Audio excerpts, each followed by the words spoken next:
শুভ সকাল দর্শক, দেশ বিদেশের যে যেখান থেকে দৈনিক পত্রিকার খবরাখবর নিয়ে এশিয়ান টেলিভিশনের নিয়মিত আয়োজনে এশিয়ান সংবাদ বিশ্লেষণ দেখছেন। সকলকে স্বাগত জানাচ্ছি আমি কাউসার আহমেদ। দর্শক, এই অনুষ্ঠানের মধ্য দিয়ে দেশের প্রধান প্রধান পত্রিকার শীর্ষ শিরোনামগুলো পড়ে থাকি এবং এগুলোর পর্যালোচনা করে থাকি। একই সাথে সমসাময়িক বিষয় নিয়ে কথা বলবার জন্য একজন অতিথি ভার্চুয়ালি আমাদের সাথে যুক্ত থাকেন। আজকে একজন অতিথি আমাদের সাথে যুক্ত আছেন, একটু পরেই তার সাথে আপনাদেরকে যুক্ত করে দিব সমসাময়িক যে কোনো বিষয় নিয়ে কথা বলবার জন্য। এর আগে চলে যাচ্ছি মূল আয়োজনে। আমার হাতে এখনও সবগুলো পত্রিকা এসে পৌঁছায়নি। এই মুহূর্তে আমার হাতে যে পত্রিকাটি রয়েছে সেটির সংবাদ শিরোনাম আপনাদেরকে জানাচ্ছি।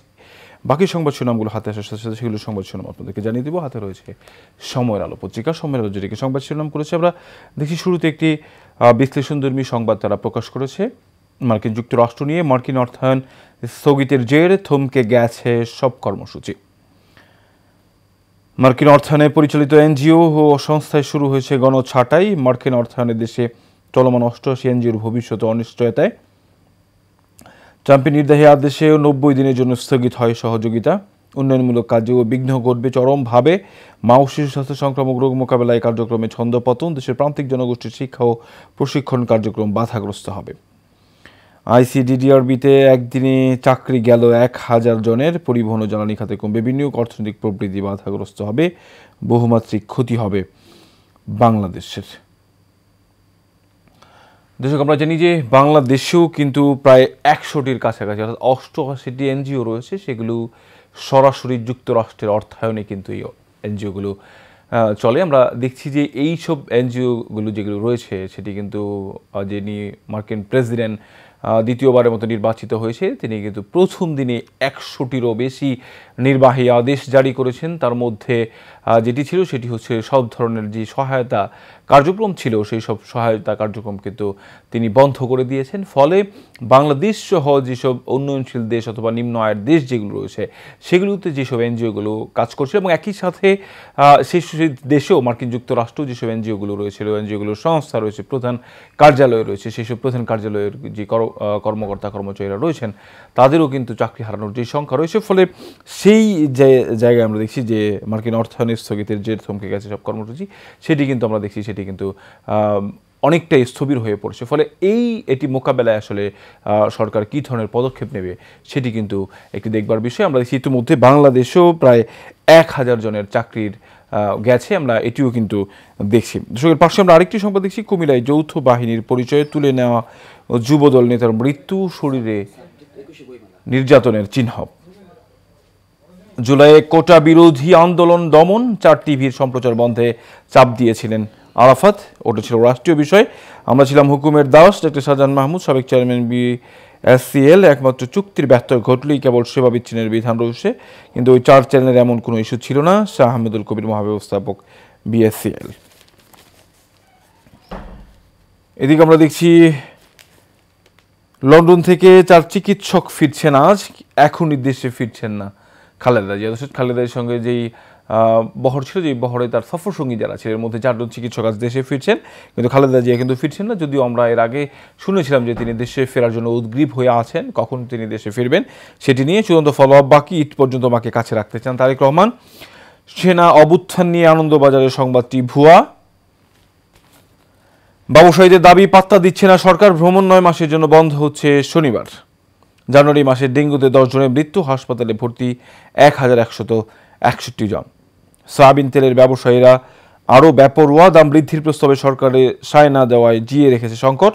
সয়াবরাত রমজানের আগে দাম আরও বাড়ানোর কৌশল। দর্শক, আমরা দেখছিলাম যে বাংলাদেশে কিন্তু এই যে অভ্যাস অর্থাৎ প্র্যাকটিস বলা চলে, যেটিকে কয়েক বছর যাবৎ যেটি অব্যাহত রয়েছে সেটি হচ্ছে যখনই কোনো পণ্যের দাম বাড়ানো হয় তখন এই দাম বাড়ানোর আগেই কিন্তু এক ধরনের কৃত্রিম সংকট তৈরি করা হয়। সেই কৃত্রিম সংকট তৈরি করে সরকারকে চাপে ফেলে এক ধরনের কিন্তু এই দাম বাড়ানোর যে পায়তারা সেটি কিন্তু বেশ কয়েক বছর ধরে অব্যাহত রয়েছে। আমরা দেখছি নতুন করে কিন্তু আবার চাউলের বাজারে যে সংকট তৈরি হয়েছিল সেই চাউলের বাজারে কিন্তু দাম বাড়ানো হয়েছে এবং এখন কিন্তু নতুন করে তেলের বাজারে আমরা দেখি যে কয়েকদিন পরপরেই কিন্তু তেল বাজার থেকে উধাও হয়ে যাওয়ার ঘটনা বাংলাদেশে ঘটে। এখন কিন্তু সেই তেলের বাজারে তেলের যে সংকট সেটি কিন্তু রয়েছে। ইতিমধ্যে আমরা দেখছি যে সেটি বাড়ানোর জন্য কয়েক দফা বৈঠকও হয়েছে। সরকার সায় না দেওয়ার কারণে সেখানে কিন্তু যেই সিন্ডিকেট কৃত্রিম সেটি কিন্তু তৈরি করা হয়েছে। তাদের যেটি পায়তারা সেটি হচ্ছে যে সামনে যেহেতু রমজান রয়েছে, রমজানে তেলের খুব বেশি প্রয়োজনীয়তা আমরা দেখি, ফলে এই তেলের কিন্তু রমজান মাসে দাম বাড়ানোর একটি পায়তারা চলছে এবং সেটি নিয়ে কিন্তু তারা তাদের যেই গতানুগতিক ধারা সেটি কিন্তু অব্যাহত রেখেছেন। ডিএমপি কমিশনার বললেন, নিষিদ্ধ ছাত্রলীগ কর্মসূচি পালনের চেষ্টা করলেই ব্যবস্থা। দর্শক, আমরা দেখছিলাম যে বেশ কয়েকটি জায়গা থেকে কিন্তু সামাজিক যোগাযোগ মাধ্যমে কয়েকটি বিষয় উল্লেখ করা হয়েছিল। সেটি হচ্ছে যে এই মাসে অর্থাৎ ফেব্রুয়ারি মাসে হরতাল কর্মসূচি সহ নানান ধরনের কর্মসূচি অব্যাহত রাখার কথা কিন্তু জানিয়েছিলেন আওয়ামী লীগ। আমরা দেখছিলাম যে সেটি নিয়ে কিন্তু ডিএমপি কমিশনারের যেটি বক্তব্য সেটি কিন্তু দিয়েছে। দর্শক, আমরা জানি যে আজকে কিন্তু 1 ফেব্রুয়ারি, অর্থাৎ আজকে এই মাস কিন্তু আমরা জানি যে বাংলাদেশের ইতিহাসে একটি অনন্য মাস, কারণ এই মাসেই আমরা জানি যে 21 ফেব্রুয়ারি ভাষা শহীদ, যারা ভাষার জন্য প্রাণ দিয়েছেন পৃথিবীর মধ্যে বিরল যেটি, সেই ভাষা শহীদদেরকে কেন্দ্র করেই অমর 21 বইমেলা, যেটি শুরু হয় 1 ফেব্রুয়ারি থেকে। আজ সেটির উদ্বোধন করবেন প্রধান উপদেষ্টা ডক্টর মোহাম্মদ ইউনূস এবং সেটি বাংলা একাডেমিতে অনুষ্ঠিত হবে। এবং এইবারের একটু প্রেক্ষাপট কিন্তু ভিন্ন। আমরা দেখছিলাম যে বিগত 15-16 বছর আওয়ামী সরকারের আমলে যে বইমেলা অনুষ্ঠিত হয়েছে, এবারে কিন্তু বেশ কিছু বিষয়ের মধ্যে নতুনত্ব আনার চেষ্টা করা হয়েছে এবং এবার কিন্তু জুলাই গণ অভ্যুত্থানকে মাথায় রেখে এবার বইমেলার প্রতিপাদ্যও করা হয়েছে। এবং বইমেলাকে যাতে কোনো বই যাতে এই যে সামাজিক বিশৃঙ্খলা বা উদ্বেগের তৈরি না করে, ফলে সেই কারণেই কিন্তু একটি কমিটি গঠন করা হয়েছে। তারা কিন্তু সেই বিষয়গুলো নিয়ে সেই সব বিষয়ে কথা বলবার জন্য আজকে আমরা অনুষ্ঠানের শুরুতে যেমনটি বলছিলাম যে সমসাময়িক বিষয় নিয়ে কথা বলবার জন্য আমাদের সাথে একজন অতিথি যুক্ত থাকেন। আজকেও আমাদের সাথে একজন অতিথি যুক্ত আছেন, কবি জামশেদ ওয়াজেদ, সম্পাদক জলছবি। আমরা তার কাছ থেকে আর বইমেলার বাকি যে আপডেটগুলো রয়েছে সেগুলো আপনাদেরকে দর্শক জানাবো। কবি জামশেদ ওয়াজেদ, শুনতে পাচ্ছেন আপনি আমাকে?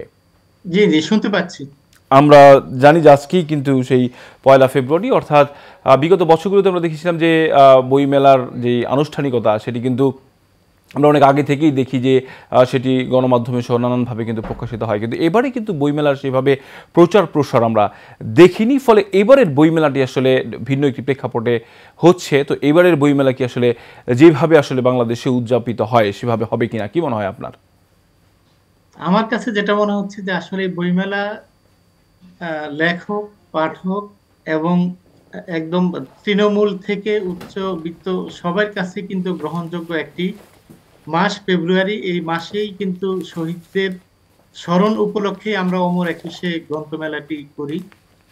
সেই যে চিত্তরঞ্জন দার হাত দিয়ে শুরু হয়েছিল মুক্তধারা। আমি আশা করি যে বইমেলা ভালোই হবে ইনশাল্লাহ। কারণ আমরা লেখক পাঠক যারা আছি তারা কিন্তু একটি বছরের মধ্যে 11 মাসই বলা যায় আমরা অপেক্ষায় থাকি এই প্রাণবন্ত একটি মেলার জন্য। সুতরাং প্রচার প্রচারণার বিষয়টা আসলে এটা আমাদের সবারই মাথায় আছে যে ফেব্রুয়ারির 21 তারিখ থেকে শেষ অবধি অর্থাৎ 28 ফেব্রুয়ারি পর্যন্ত বইমেলাটি অনুষ্ঠিত হয়। এবং এই বইমেলায় লেখক পাঠকের একটি আড্ডার বা মিলন মেলায় পরিণত হয়। নতুন বইয়ের সুঘ্রাণে লেখকরা অভিভূত হয়, পাঠকরা অভিভূত হয়। আমি আশাবাদী যে বইমেলা এবার অনেক ভালো হবে, আর ভালো হওয়ার অনেকগুলো যুক্তিযুক্ত কারণও রয়েছে। জানি যে বাংলা ভাষার দুর্বার যেই দাবি ছিল বাঙালি জাতির, সেই ভাষার দাবিতে কিন্তু ছাত্ররা রক্ত দিয়েছেন। সেই রক্তের ফলে কিন্তু বাংলা ভাষা ফিরে পেয়েছে। এবারের যে প্রেক্ষাপট আমরা দেখেছি, এবারও অনেকেই মানে আমরা কিন্তু বলছি যে এবার দ্বিতীয়বারের মতো স্বাধীনতা ফিরে পেয়েছে ছাত্র জনতার রক্তের মাধ্যমে, ফ্যাসিস্ট সরকারের বিদায় হয়েছে। এইবারের যে প্রেক্ষাপট, এইবারের যে আসলে বইমেলা, এটি কি আসলে এর সাথে আপনি মিলাবেন কিনা? হ্যাঁ, এটি মানে একটু তো স্বাতন্ত্র্য থাকবেই, কারণ 17 বছরের যে নিঃশ্বাস বন্ধ হয়ে যাওয়ার যে ব্যাপারটা ছিল, এবং ওই থেকে সম্পূর্ণ উত্তরণ নতুন একটি মাত্রা পাবে এবারের বইমেলায় আশা করি। মানুষ স্বতঃস্ফূর্ত ভাবে আশা করি বইমেলায় অংশগ্রহণ করবে ইনশাআল্লাহ। যে আমরা জানি যে পৃথিবীর একমাত্র জাতি যারা বাংলা ভাষার জন্য আসলে জীবন দিয়েছে, তো সেই দিক থেকে আমরা দেখি যে বাংলা ভাষার কিন্তু প্রতিনিয়ত যে বিকৃতির ঘটনা, নানানভাবে বাংলার সাথে ইংলিশ, আমরা এখন এটি যে খুব প্রচলিত হয়েছে বাংলিশ সহ ভাষার যে বিকৃতি প্রতিনিয়ত হচ্ছে, আসলে এটি আসলে নিরসন করবার জন্য আসলে কি করা যেতে পারে, এবং যারা তরুণ প্রজন্ম রয়েছে তাদের কাছে আপনার কি আহ্বান থাকবে? তরুণ প্রজন্মের কাছে আহ্বান থাকবে যে আসলে পৃথিবীতে একমাত্র ভাষা বাংলা, যে ভাষার জন্য আমাদের আহ, অসংখ্য তাজা প্রাণ দিতে হয়েছে, সালাম, বরকত, রফিক, জব্বার, শফিউল। সুতরাং আমরা যেন আমাদের এই ভাষার প্রতি মর্যাদাবান হই, ভাষার প্রতি নিজস্ব যে দায়িত্ব, নিজস্ব যে একটা চেতনা, নিজস্ব যে শক্তি, নিজস্ব যে শক্তির উৎস, যে বাংলা ভাষাই আমাদের শক্তির উৎস, নিঃসন্দেহে এটি আমাদের বলতে হবে। সুতরাং আমরা ভাষা প্রয়োগের ক্ষেত্রে যেন একটু সচেতন হই, অর্থাৎ বাংলা যখন আমি বলবো তখন যেন বাংলা কথাটাই বলি, আমরা যেন বাংলা এবং ইংরেজির সংমিশ্রণটা কম ঘটাই। যদিও আমাদের অনেক তরুণ সমসাময়িক বন্ধুদের দেখছি যে তারা আসলে বাংলার সাথে ইংলিশ সংমিশ্রণ করে কথা বলেন, কিন্তু আমরা একটু সচেতন হলেই কিন্তু এই বিষয়টাকে আমরা আত্মস্থ করতে পারবো আশা রাখি। আমরা একটা বিষয় দেখি, সেটি হচ্ছে যে এখন কিন্তু বই পড়ার যে প্রবণতা সেটি কিন্তু অনেকাংশেই কমে গিয়েছে। আমরা বিভিন্ন সময় এটি নিয়ে নানান আলোচনা সমালোচনা গণমাধ্যম থেকে শুরু করে সামাজিক যোগাযোগ মাধ্যমে দেখে থাকি। এবং বই মেলারও যে আসলে বই যে বিক্রির ঘটনা আমরা দেখি যে প্রতি বছর বিগত বছর থেকে এই বছর আমরা জানি যে আসলে বই বিক্রির যে সংখ্যা সেটি কিন্তু প্রতিনিয়ত কমে আসছে। এইভাবে এই ধারা যদি চলতে থাকে, আমরা দেখি ইতিমধ্যেই অনেক লেখকরা কিন্তু আসলে তাদের যেই আগ্রহ সেটিও কিন্তু অনেকে হারিয়ে ফেলছে। অনেক প্রকাশকরাও কিন্তু তাদের যে প্রকাশনী সেটি বন্ধ করে দিচ্ছেন। ফলে এটিকে আসলে এই যে বাংলা ভাষাভাষীর যে চর্চা, সেই চর্চা আসলে কোনো ব্যাঘাত ঘটবে কিনা? আসলে সমসাময়িক ব্যাপারটা হচ্ছে কি, আমাদের সবাই হাতে কিন্তু একটা মোবাইল থাকে, এবং এই মোবাইলটা হচ্ছে যে এটার আপনার যে প্রয়োগিক যে ব্যাপারটা, আপনি এটা কোন ক্ষেত্রে প্রয়োগ করবেন। অনেকেই কিন্তু মোবাইল থেকে নোবেল, কবিতা ডাউনলোড করে কিন্তু পড়তেছেন। অর্থাৎ বইয়ের বিকল্প হিসেবে কিন্তু আমরা যে ওয়েবে যে বইগুলো পাচ্ছি বা কবিতাগুলো পাচ্ছি বা দেশ বিদেশের যে প্রকাশনাগুলো আমরা কিন্তু সহজেই হাতের মুঠোয় পাচ্ছি। তো যার কারণে বই আসলে এখানে ক্ষতিগ্রস্ত হচ্ছে, কিন্তু এটা আসলে রোধ করা খুব কঠিন হবে, কারণ আমরা একটা বই বহন করে নিয়ে যাওয়া, একটা ভালো বই, আমি যদি আপনাকে উদাহরণ দিই সেক্ষেত্রে আহ আপনার সে মহাকবি ফেরদৌসের যদি শাহনামার, যেটা মনিরউদ্দিন ইউসুফ আহ, অনুবাদ করেছিলেন, বাংলা একাডেমি থেকে অনুদিত হয়েছিল, তার সেই গ্রন্থটি প্রকাশিত হয়েছিল। এক একটি বইয়ের ওজন প্রায় হাফ কেজির উপরে, 6টা খণ্ড আসলে কেউ বহন করে নিবে না। যদি এটার আপনার, অর্থাৎ আমরা যদি ই কপিটা গ্রহণ করি, তো স্বাভাবিক বইয়ের, প্রকাশিত বইয়ের অর্থাৎ কাগজের মুদ্রিত বইয়ের যে ব্যাপারটা, সেটা আসলে দিন দিন পাঠক ক্রয় কম করে ই বুকের দিকে আস্তে আস্তে ধাবিত হবে আমার মনে হচ্ছে, যার কারণে প্রকাশনাটা কিছুটা হলেও ক্ষতিগ্রস্ত হবে। জি, জামশেদ ওয়াজেদ, আপনাকে অসংখ্য ধন্যবাদ আমাদের সাথে যুক্ত হওয়ার জন্য। দর্শক, আমাদের সাথে যুক্ত ছিলেন কবি জামশেদ ওয়াজেদ। কথা হচ্ছিল অমর একুশে। আমরা দেখছি যে একটি ছবি দেখা যাচ্ছে, বিশ্ব ইজতেমার প্রথম দিনে টঙ্গীর তুরাগ তীরে গতকাল জমায়েত হন লাখো মুসল্লি। কেরালায় গ্রেপ্তার 27 বাংলাদেশি অবৈধ অভিবাসী নিয়ন্ত্রণে বিল আনছে ভারত। মুসলিমদের ওয়াকফ সম্পত্তি নিয়ন্ত্রণ করবে সরকার। ফিনান্সিয়াল টাইমস, প্যারিসের হাসপাতালে বসে ছাত্রদের ফোন পেয়েছিলেন ইউনুস।